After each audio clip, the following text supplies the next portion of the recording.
May kasabihan po tayo, ang tumatakbo ng matulin, kung matinik ay malalim. Kaya dapat siguro pag-isipan muna natin kung tama ba na bago magdesisyon ang Supreme Court, basta ibasura na natin ang kaso na ito. Unang-una po, Mr. President, gusto kong malaman, yung po bang mga kasong sinabi niyo, unanimous decisions po ba lahat?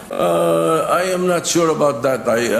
But one thing I can say is that if there is a mistake, a unanimous decision could become a unanimous mistake. Wala pa pong nangyari gano'n, Mr. President. At saka po tayo pag nananakbo. Ako po ay nakasapatos at saka sa kalsada kaya hindi po ako matitinik. Well, Mr. President, there's always a first time. Regardless of whether it's unanimous or not, unanimous decision does not bar an appeal or a reversal, Mr. President. That is one thing for sure. Now, secondly, where is the ball, Mr. President? Or meaning the impeachment case itself? Is it in the Senate or in the impeachment court? Didn't the impeachment court throw it back, remanded, returned to the House of Representatives? So what are we dismissing in the Senate kung wala sa atin ng kaso? Can we continue hearing the case and dismissing it without the impeachment case in our hands? Can we throw the ball out when the ball is not in our possession?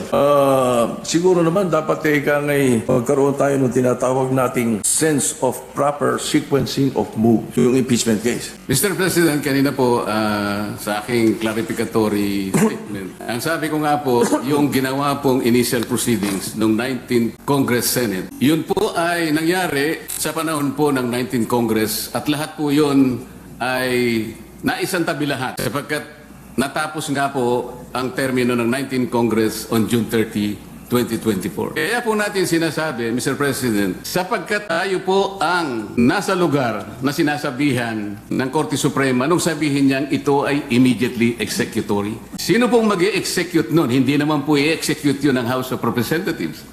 Maliwanag naman po na tayo lamang ang tinakdaan ng kataas-tahasang hukuman na gumawa ng paraan para isantabi na po ang usaping ito sapagkat napagtibay nga nila na ito'y unconstitutional, void ab initio at wala na po tayong jurisdiction para dito. Thank you, Mr. President.